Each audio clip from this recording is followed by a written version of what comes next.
दोस्तों, ये 2012 से उदयपुर में जेआरएन राजस्थान विद्यापीठ विश्वविद्यालय के कुलपति के रूप में कार्यरत हैं।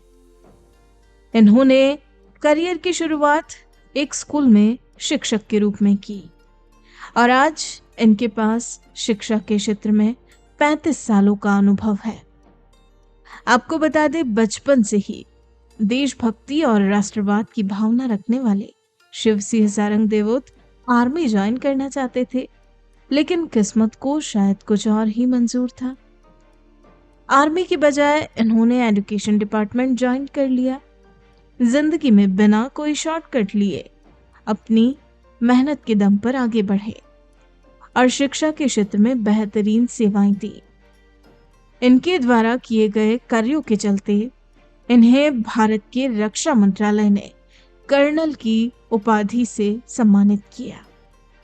जब इन्होंने वह वर्दी पहनी तो मानो इनके लिए एक सपना सच होने जैसा था। दोस्तों, इसे ही ये अपनी लाइफ की सबसे बड़ी अचीवमेंट मानते हैं। आज ये भले ही कितने ही ऊंचे पद पर क्यों ना पहुंच गए हो, लेकिन इन्होंने अपने अंदर के शिक्षक को हमेशा जिंदा रखा है और यही सुझाव ये आज के युवाओं को भी देते हैं और करियर में आगे बढ़ने के लिए उनका मार्गदर्शन करते हैं। आइए अब हम शिक्षा के क्षेत्र में इनके द्वारा प्राप्त किए गए अनुभवों एवं हासिल की गई उपलब्धियों के बारे में विस्तार से जानने के लिए सीधा इन्हीं से मिलते हैं और सुनते हैं पूरी कहानी इनकी अपनी जुबानी। मैं colonel professor S S Sarang Devot वर्तमान में जेआरएन राजस्थान विद्यापीठ विश्वविद्यालय का कुलपति हूँ। मैं यहाँ सन 2012 से कुलपति के रूप में कार्य कर रहा हूँ। मुझे करीब 9 वर्ष पूरे होने जा रहे हैं और इससे पहले भी मैं इसी विश्वविद्यालय में कंप्यूटर में डायरेक्टर था। इससे पहले मेरी अपनी सेवाएं मैंने एज टीचर्स के रूप में मानक लेवल महाविद्यालय में दी थी। इस तरह से मेरा करीब 35 वर्ष का ये अनुभव है। मेरी शिक्षा पूर्णतः ग्रामीण परिवेश में हुई। मैं उदयपुर डिस्ट्रिक्ट में बलगम तहसील में कच्छर गांव में वहाँ से हूँ। मेरी प्रारंभिक शिक्षा कच्छर गांव से हुई। उसके बाद उस जमाने में हायर सेकेंडरी तक एजुकेशन हुआ करती थी। बाकी शिक्षा मैंने गुरावड़ गांव से करी। फिर मैंने अपनी ग्रेजुएशन भोपाल नवल महाविद्यालय से करी। उसके बाद मेरा पीजी जो कोर्स था वो मैंने माना भोपाल से एमबी कॉलेज से किया और फिर मैं 1986 में लेक्चर बन गया।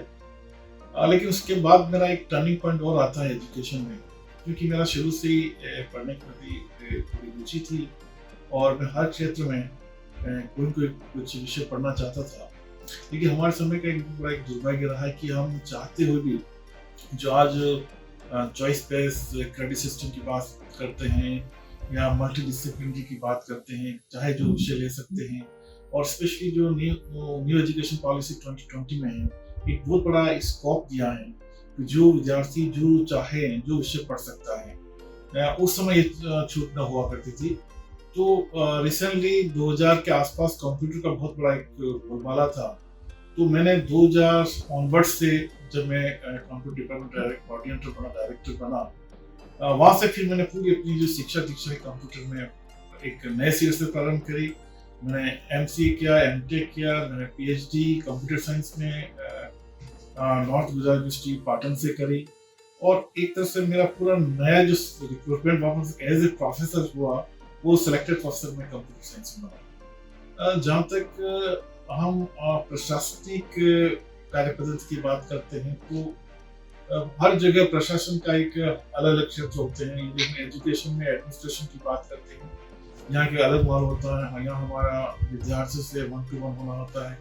विद्यार्थियों की अपनी बेसिक इश्यूज होते हैं, उनकी अपनी समस्याएं होती हैं।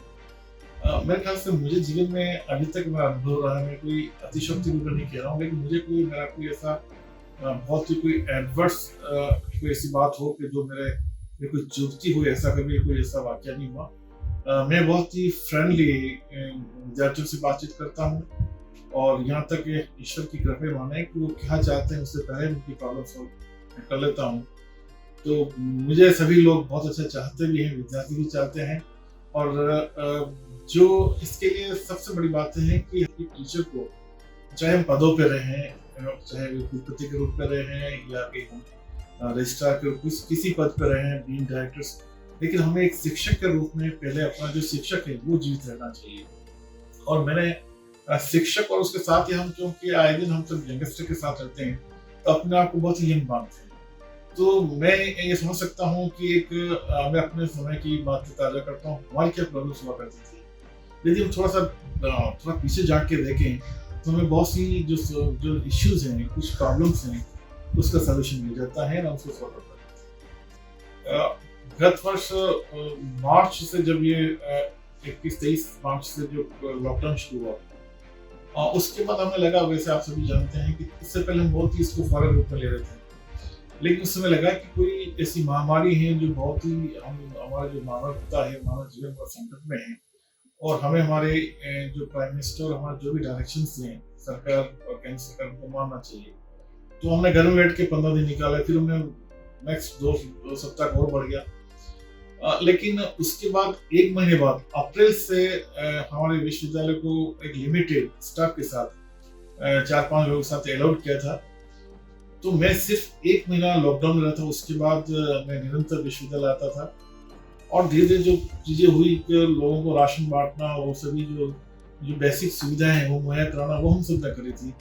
और आपको बताऊं कि हमारा इसमें आज से भी एक डायरेक्शन आया था कि हमारे यहाँ होम्योपैथिक महाविद्यालय है, तो होम्योपैथी की दवाएं बांटने से बहुत ही इम्यूनिटी पावर है, बहुत साउंड होता है। तो हमने करीब 1 लाख लोगों को, उससे ज़्यादा लोगों को हमने इस तरह से दवाइयों का वितरण किया। साथ ही हमने बहुत ही मास्क वगैरह, राशन, सभी चीज़ें दी। तो एक बहुत ही अद्भुत अनुभव रहा। एक मानवता के लिए हम क्या कर सकते हैं। कुछ चीज़ें ऐसा हुआ कि जीवन में कभी ऐसा सोचा नहीं था कि पूरा भारतवर्ष, जहाँ इतनी लिटरेसी है, लोग समझते नहीं है, लेकिन एक इशारे पे, एक ही मतलब आदेश पे सभी धर्म बंद हो गए, और सभी लोगों ने एक ये चीज देखी है कि हम अपना कितने ही भौतिकवाद में जाए, हम कितने ही एक दूसरे के लिए द्वेष इच्छा रखें, लेकिन अंततः परिवार सब कुछ है और मानवता जीवित रहती है। हमें सर्वभौम तो सुखी वाली बात करनी चाहिए, हमें वासुदेव कुटुंब की बात करनी चाहिए। हमारे भारत के जो सनातन मूल्य हैं, जो हमारे 8 ग्रंथों में लिखा है, हमने किसी लोगों को इस तरह से कोई ट्रेनिंग नहीं दी गई, लेकिन हमारे भारतीयों में जो इनबिल्ड था वो अपने आप ही सामने आया। लोगों ने रिस्क लेके बहुत ही काम किया और हम भी उसका एक हिस्सा बने।